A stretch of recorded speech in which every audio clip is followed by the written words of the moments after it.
We love her though. We love her. Hey everybody, welcome. This is Kenny and Kenny Squared. with the Sports on the Positive Tip podcast. We are so glad that you're joining, that you're able to listen in or watch, however you want to do.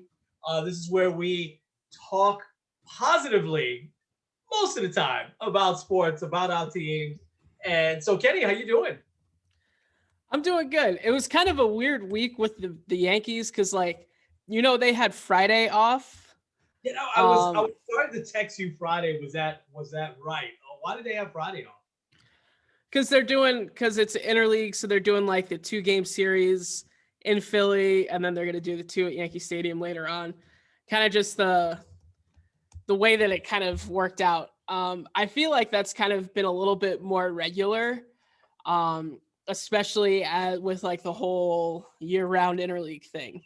Yeah, Um, yeah, But either way, I mean, here in Cleveland, it's been a good week.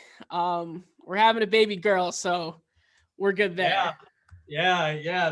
That was exciting, and will continue to be exciting. So that's awesome. We can't wait. I'm sure Shelby can't wait either. But so we're gonna come back to the Yankees because a lot to unpack with your team. But let's start in the NBA. And so we've got some good series going on here. And so I think the NBA, the premier one, is Bucks and Nets, and it looks like the Bucks have gotten back into it at least for now. I mean, if they lose today and go down 3-1, then right back to square one. But what's some of your thoughts on Bucks Nets? And we'll talk about the other series in a second. But this is the premier one. This is almost like should be like the NBA Finals or something, you know. Yeah. What would have been your thoughts so far as you've watched this? Well, first of all, I think what scares me is we talked about this a little bit last week, but the Nets are really good. Like James Harden's played 5 minutes and is not going to play tonight either. And they're still up 2 games to 1. They look like they haven't missed a beat. That was one of my biggest concerns is like the Nets really haven't played a ton together, but really and overall, I'll kind of give a bit of a broader picture. You look at a lot of the teams that are left, the 8 teams, you have Philly with the process thing. They'd be a great story to win the finals. Atlanta with Trey Young kind of taking on the scene would be big. With Giannis, he is one of 3 guys to win multiple MVPs and not win a title. Only him, Steve Nash, and Karl Malone. Um, Wow. and then obviously Phoenix, we talked about them last week. Denver, Nikola Jokic. I just found out earlier that he was given the challenge by Kobe to go win the MVP 2 years ago. And Wow. then I didn't obviously know he that. did that. Yeah. And then Utah would be a big story, like team that hasn't been that good since the 90s. And obviously the Clippers with the Kawhi and Paul George, but also the Clippers being like the the basement of the Staples Center winning it. Like any of those teams would make great stories. But I look at the Nets and I'm like, oh my gosh. I think they're kind of changing the script as to what you need to win an NBA title. Because usually Yeah. you need great defense. Their defense is okay. They need great chemistry. And like their chemistry is really good. I think everyone kind of gets along. But also like Steve Nash as a rookie head coach. I don't know this off the top of my head. When was the last time a rookie head coach won a title? Because he hasn't had any I don't coaching know. experience, period. Yeah. I don't Maybe know. was Ty Lue a rookie Maybe. head coach? He might have been. Maybe he But was an assistant coach for a long time though, Ty Lue. So he did have some experience, but maybe he was rookie. yeah. But either way, I think it's what Brooklyn has done so far is tremendous. But I do think that Milwaukee's not going to go away quietly. They have a really good defensive team. What was the final? Wasn't it like 86, 83 or something? Yeah. They scored in the Yeah. 80s, which with Yeah. that firepower offense, it shows how good Milwaukee's defense actually is. And I'm still going with the mantra that defense can win you championships. So we'll see. And the fans were loud, and they had almost as many fans outside the arena watching it on this big screen. So I think the home court here has mattered. at least in that game. But I agree that the defense in that game, I think it's a combination of both though, because some of the shooting was just horrible. I mean, everybody was just throwing up 3 pointers that were bricks, but the Bucks definitely stepped up their defensive game, but so did the Nets. And you know, these were the type of games, and I know we talked about last week, so I've been trying to, be a little bit more objective. We talked about why do folks root against the Nets, But when you look at the core of the other part of their team that's not superstars, they're very likable players that play really, really hard and are very good. And so I think that this was the type of game, though, that I was afraid of for the Nets, that game, because it was a knockdown, drag out, got physical, got testy with, former teammates. Hard to remember that they were former teammates at Texas, PJ Tucker and Durant. And so, but those are if the series takes that turn where it's these grind out, maybe a game goes into overtime, it definitely favors the Bucks, And again, Yeah. I'm being objective with the Nets now. I do like them, and I've always liked Kevin Durant. He's just so sensitive. The whole thing with him and Jason Williams, and but outside of that, I had forgotten a little bit because it's been a while what a spectacular player he is, and what a spectacular player Kyrie Irving is. And Kyrie is kind of in his prime, So, but these type of games with the injuries that those guys have had, and the lack of playing, I think plays in their favor this time of year. But if you're gonna have 2 or 3 games like they had the other night, that plays in the Bucks' favor, my opinion. Yeah. So let's go to the one that's 3-0 right now. Let's go. Well, let's stay in the East. Philly and Atlanta. Atlanta, stepped up, won that first game, but Philly's looked really good these last 2 games. What are your thoughts there? I think for me, the biggest thing was Joel Embiid being healthy, but he's averaging 35, 10, and almost 5 assists a game. So I mean, he's showing if Embiid never got hurt, he probably would have been the MVP. I've heard a lot of people comparing him to Shaq with how dominant he's been. And obviously, all props to Atlanta for getting this far.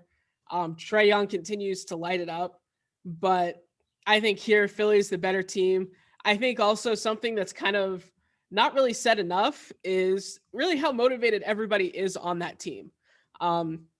Obviously, Philly, I had kind of mentioned before the whole process thing, and it seemed like a long time they were just falling short.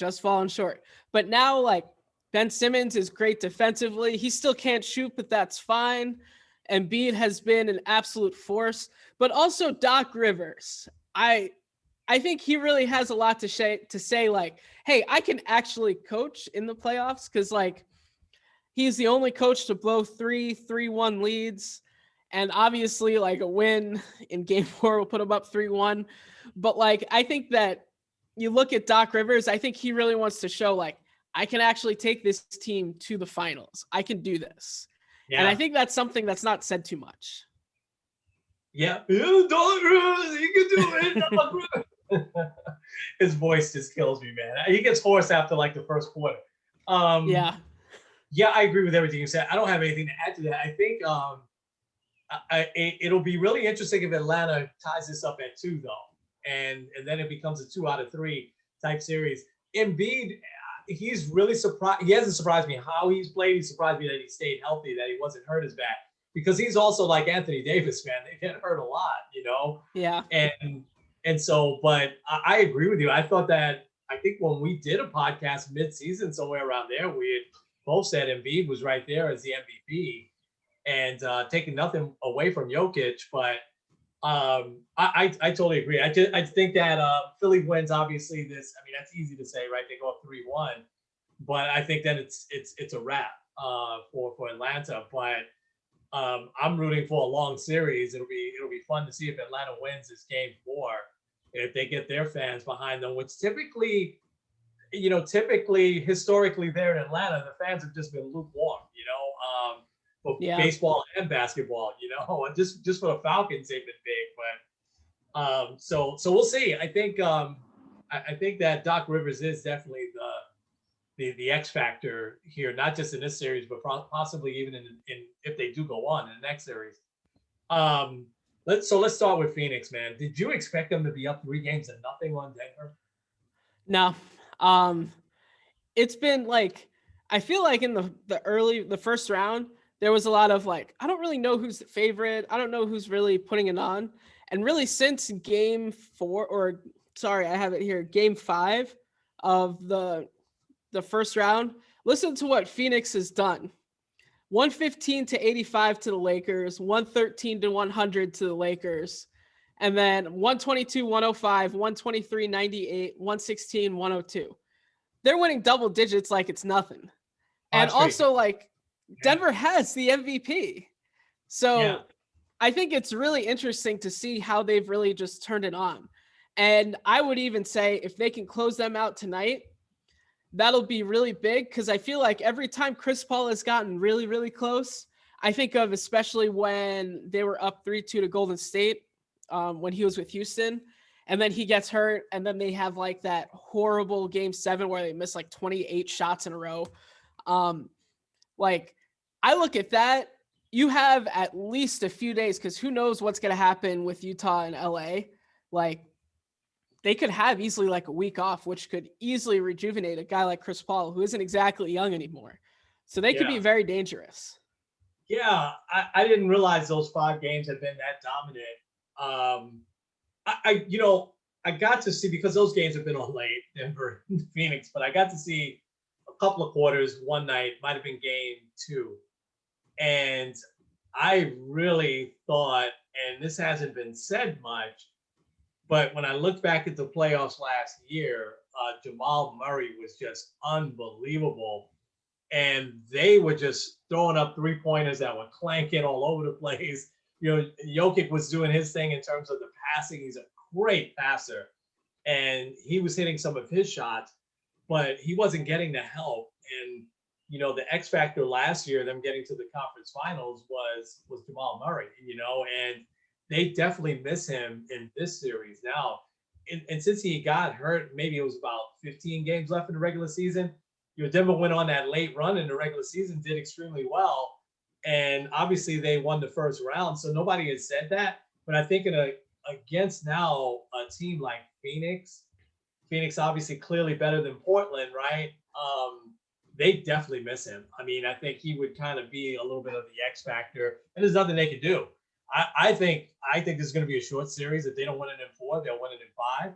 I think Yeah. Denver might try to steal one here at home, but Phoenix is hot, man. They are just on fire, and they've caught fire at the right time. This is going to be fun to watch.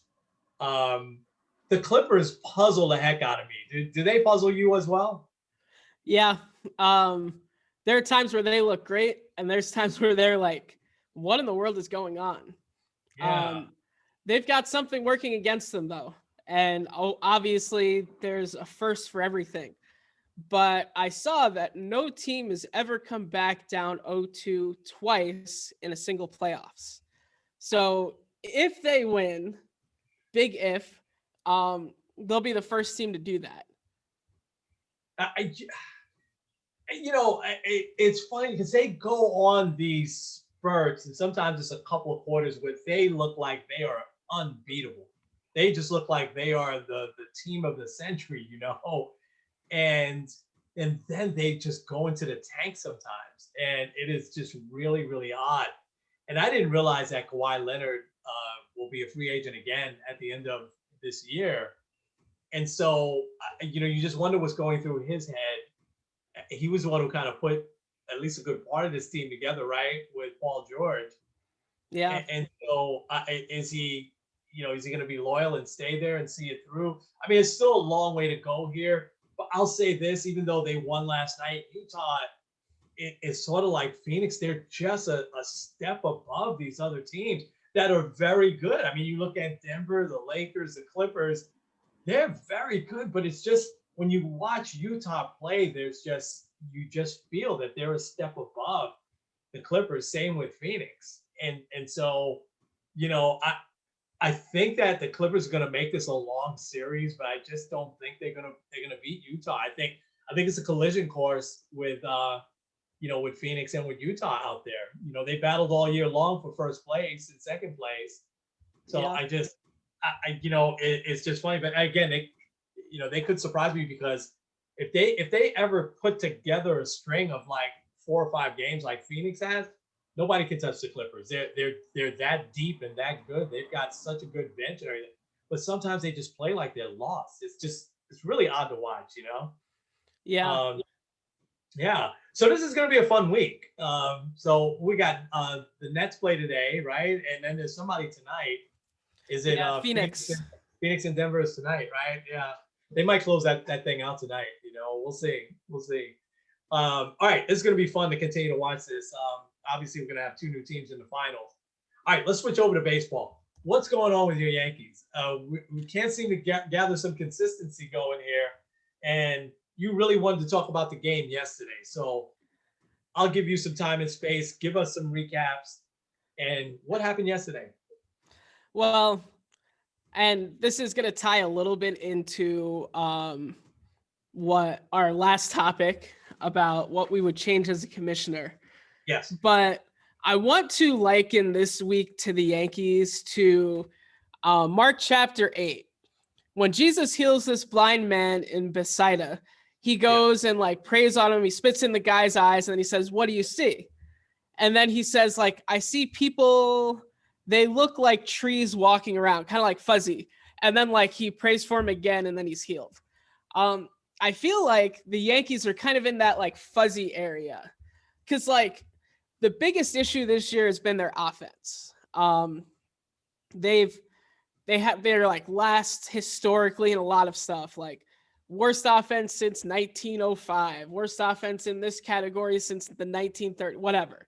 But this week we've really started to see some signs of life. For the first time all year, both of these, the Bronx Bombers haven't done this all year. First time this week, they scored back-to-back games of 8 runs or more, both against Minnesota. And also, they hadn't won a game all year with giving up more than 5 runs, and they were able to also do that this week. And then also, I want to look at a guy that's been he's been kind of a hot rod the last few years, and that's Gary Sanchez. Gary Sanchez is batting .346 over his last 13 games. I don't have the rest of the numbers, but .346, I believe he has 3 home runs, 8 RBIs or something like that. He's gotten his average, which was like around 100 to 222. Wow.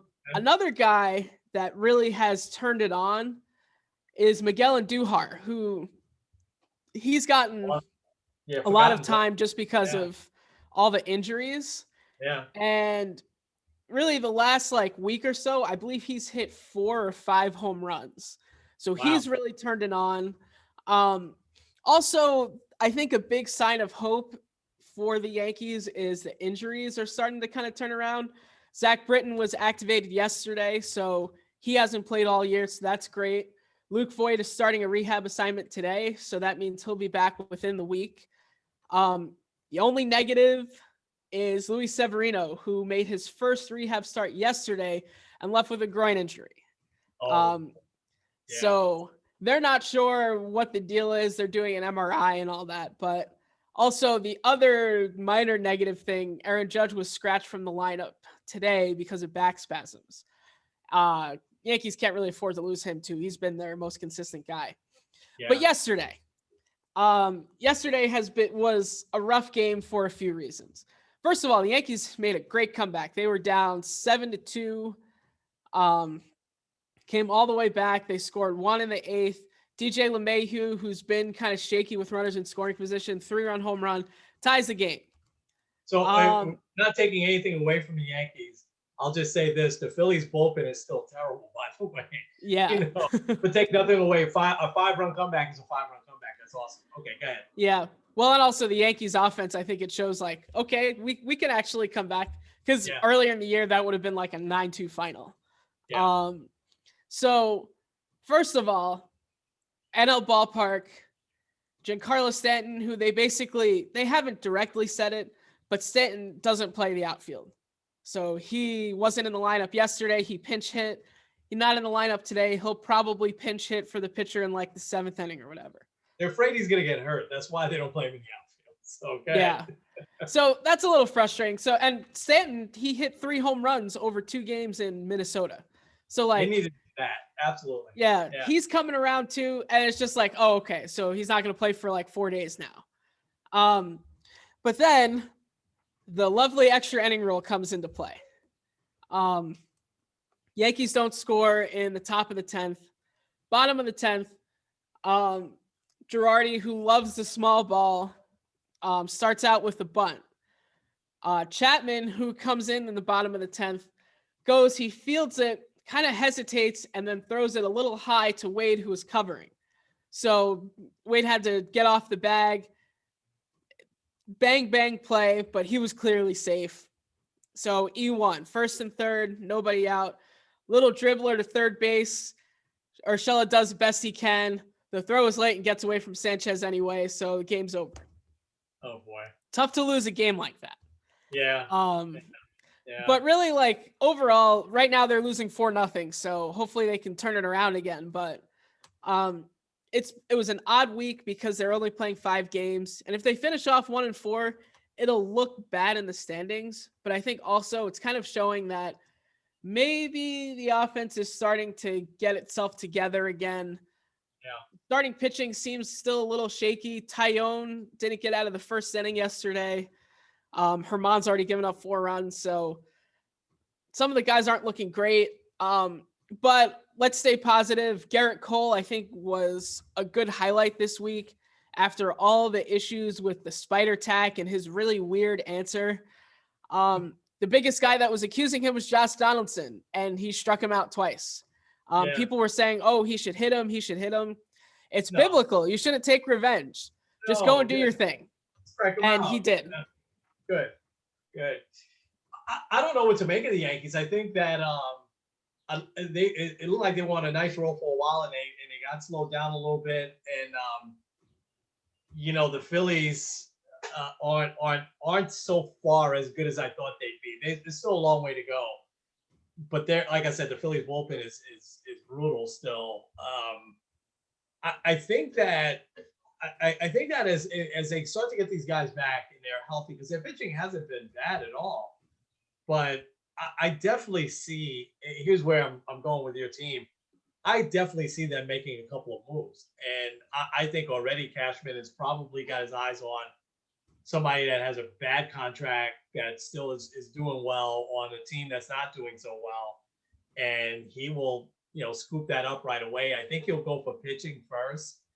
And I think I don't think he needs to go for a hitter, but I think he will just for some depth, because the Yankees always have a lot of depth. But I could see him getting 1, maybe 2, other pitchers.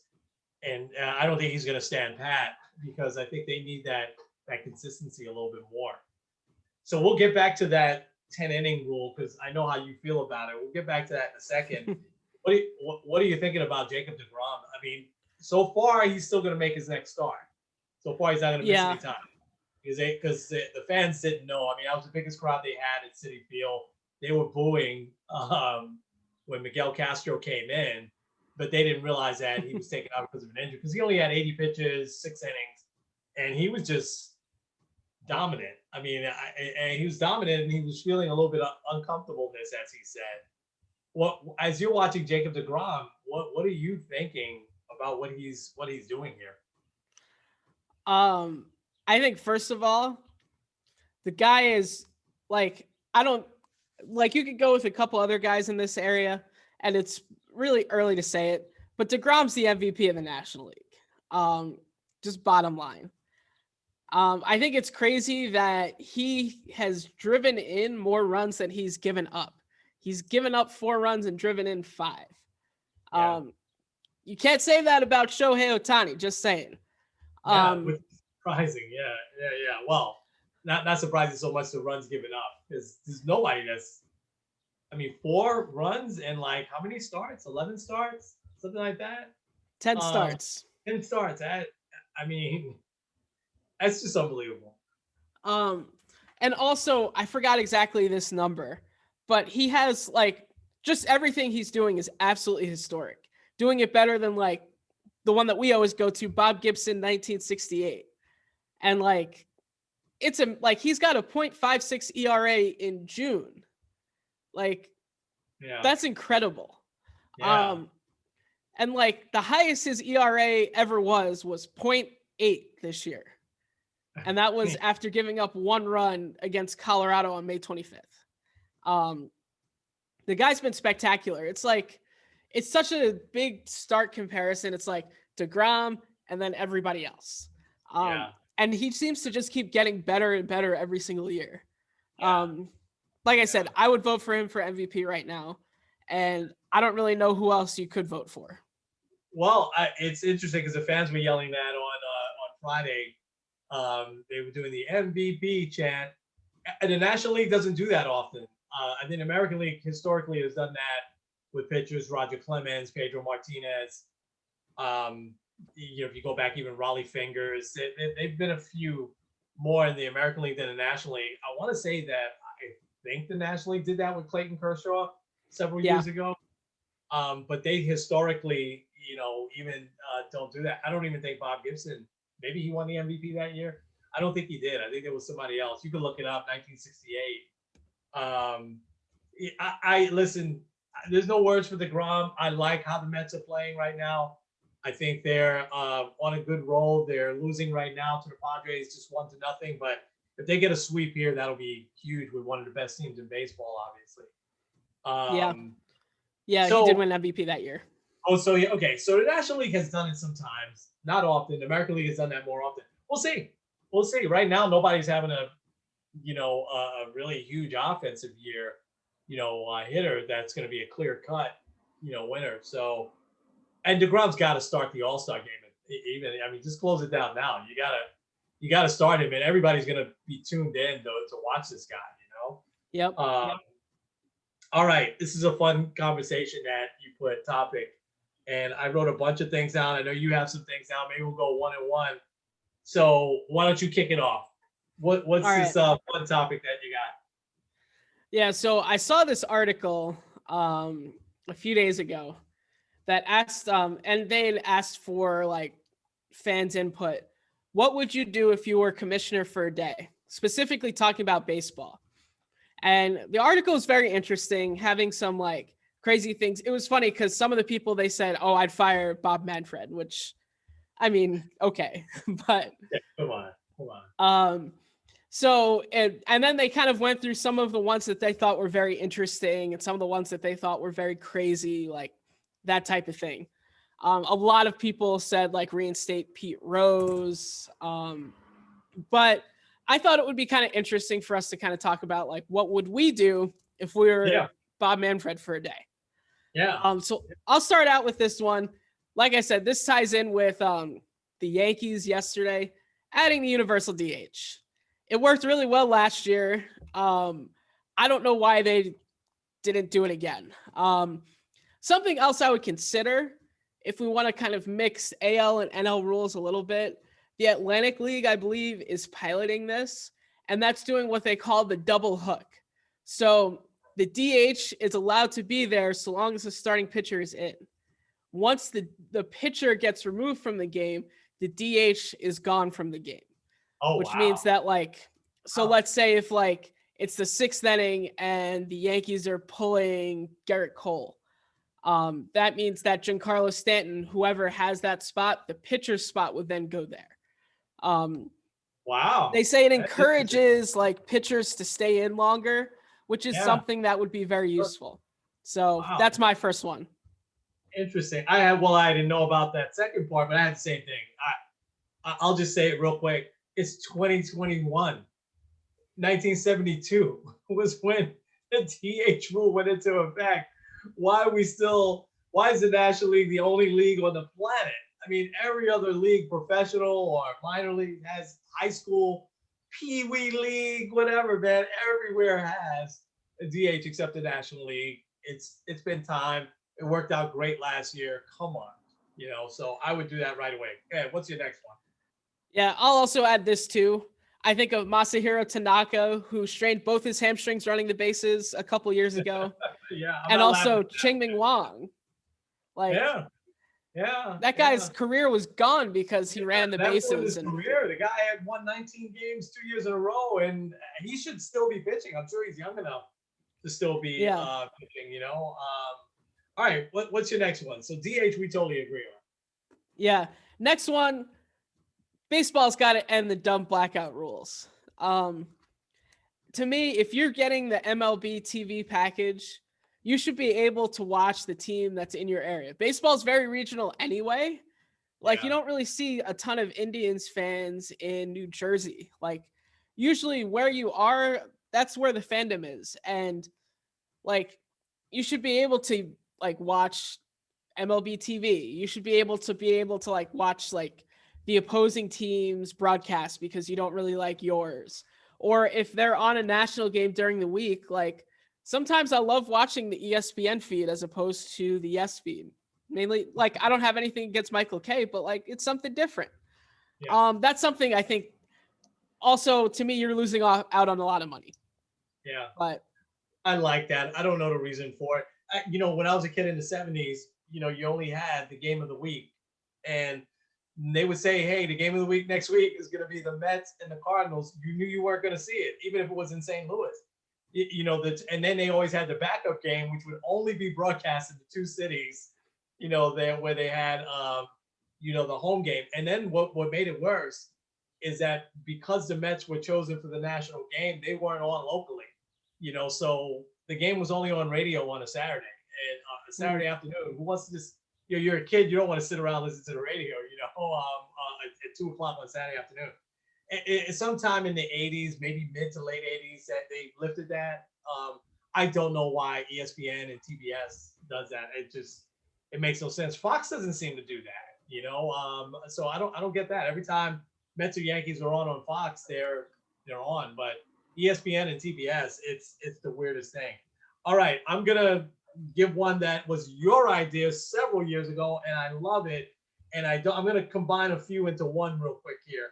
And that is, I don't know why baseball doesn't do like special weekends, and I'd like to see baseball bring back making holidays special. So Memorial Day, Labor Day, you only got those three, right? But they're big. Memorial Day, 4th of July, Labor Day. I'm not saying so much double headers, but those should be big. You know that there are teams that don't even play on those days that have like the day off, which is ridiculous. Or they play yeah, night games. Those used to be all day games, all very highly showcased. But more importantly, I think baseball should, even though it's a long season, have special weekends. This was your idea. They should have, and ideally, it was a couple of years ago, maybe it was last year, right? Or a couple of years ago when the Red Sox and Dodgers played, and they did it right. They had the game on Friday night, then it was a national game Saturday, and then it was the Sunday night game. But that was rare. So the weekend before the All-Star break, take that, make that, World Series weekend. So have that as your showcase game. Put the games on Friday. Maybe Friday you just leave as is, but televise that. Saturday, put every other game during the day. Have the World Series matchup. Tampa Bay and the Dodgers. Saturday night, Fox. Sunday night, all games are during the day anyway. Have Tampa Dodgers. You can't work that out on the schedule. That fans would get into that. And then they should have special weekends. Maybe you make those Memorial Day, 4th of July, Labor Day rivalry weekends. So it's Yankees, Red Sox, Cardinals, Cubs. Giants, Dodgers. You make it a regional thing. No interleague.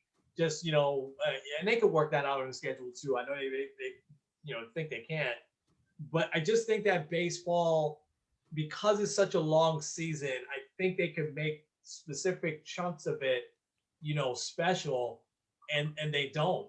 Every time they do something like when they, like when they play at the Little League ballpark, or several years ago, it's been a few years now, they haven't done it where they would open the season in Japan, or they had games in Mexico or in Puerto Rico. Those were special. Those were great. Yeah, you haven't seen them do any of that of late. I think they're going to do the cornfield thing maybe this year, I Yeah. know it was. I think that's great. And I would assume that's on a Sunday night. I would think, that it would be a nationally televised game. But I think baseball could do a better job at making chunks of the season, special. Last quick thing was that before, I guess when they moved the Astros over and, you have to have interleague play every day, which to me made it less special. But remember when they had just, you knew for 2 weeks it was all interleague matchups, it kind of made that part of the season special. And then there was a break there, and then you had another, chunk later in the summer. I think baseball could do a better job just, highlighting specific periods of the season. Football and basketball do that. Look at basketball, Martin Luther King Day. It's, forget it. So anyway, that's mine, but that's actually yours. Those were your ideas. Yeah. Well, actually, I did have that having like a rivalry week because Yeah. I feel like, yeah, MLB doesn't do a great job of that. But sometimes they do, but like usually they don't. Obviously this year is the 20th anniversary of September 11th. So on September 11th, the Mets and Yankees are playing. Like that was Yeah. something that they were easily scheduled out. I did Yeah. also look this up. They are doing the Field of Dreams game on August 12th. It'll be the Yankees and the White Sox That sounds right. Is that out of Sunday night? Iowa. So, uh, It's got to be. It's oh, got to be nationally televised. I would assume so. You got to either Saturday or Sunday night at Fox, whoever. Somebody's got to do that. But that rivalry week, I mean, as a fan, I would stay up for part of it, right? Think about this: doubleheader Saturday night. Start them both a little earlier. 6 o'clock Yankees, Red Sox.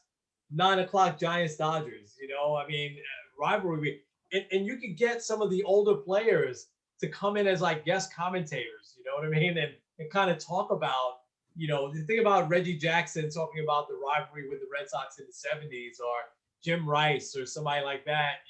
They're both in the booth at the same time. Giants, Dodgers, same thing. Bring Barry Bonds in and have him. You get fans would tune into stuff like that. Yeah. By the way, the Field of Dreams game is on a Thursday night. Oh, come on, really? Yeah. Come on. Yeah, that should be the showcase Sunday night game, without a doubt. Yeah, and also it's like it's two like good teams. It's the White Sox who are supposed to be great, and the Yankees who and the are Yankees, good. yeah. Oh my gosh. Anyway, yeah. So they're kind of blowing that one on a Thursday night. Come on, it's the summer. Yeah. Put it on a Sunday night. Yep.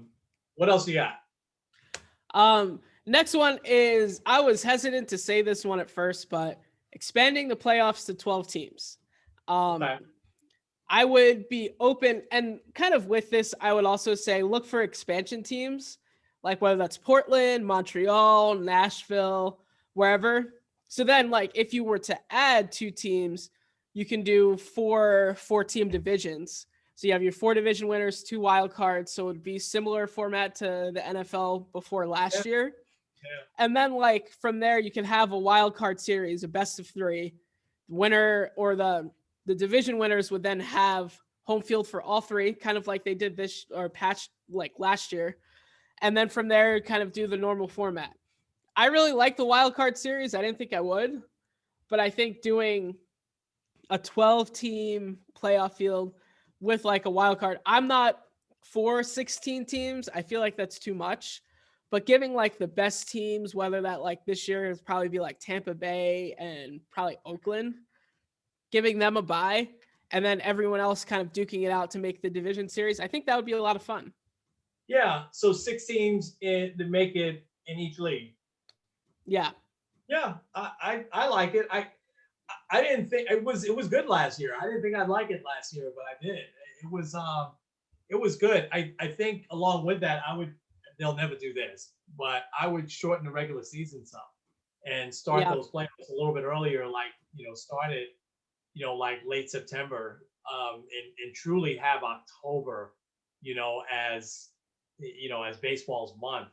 It's like we've kind of lost October to football, even though in football it's still early in the season in October, but I would shorten the season a little bit. I like the 16 playoffs. I don't think I had anything else on mine. I think, well, I said, yeah, I have jotted down here championship series rematch as well, but you can figure out weekends to do that and kind of, advertise it and make that a big deal. Because sometimes those championship series are even better than the World Series. Braves and Dodgers was unbelievable, and they played each other a few weeks ago and nobody said anything, it's, oh man, it's a big deal, and I know it's different players on the team every year, but I mean, baseball should highlight it. Football definitely does. So does basketball. There's not a year that goes by where you won't see, Lakers Celtics on a Thursday night National League TNT, game. They don't let that go. When it's when it's rival, and it's 82. It's a long season too. It's 82 games. But they make it a point. These special matchups, they make a big deal out of it. Yep, I agree. I have two more. Yeah, go ahead. One, changing the extra inning rule. I wouldn't say just getting rid of it. Like, yes, I understand injuries and stuff are a concern. I would make the runner on second rule start in the 12th inning. That way you have a couple innings, like make it a little bit normal. And then after that, like, let's get everybody out. Okay. But that's just me. Last one I have is revamping instant replay.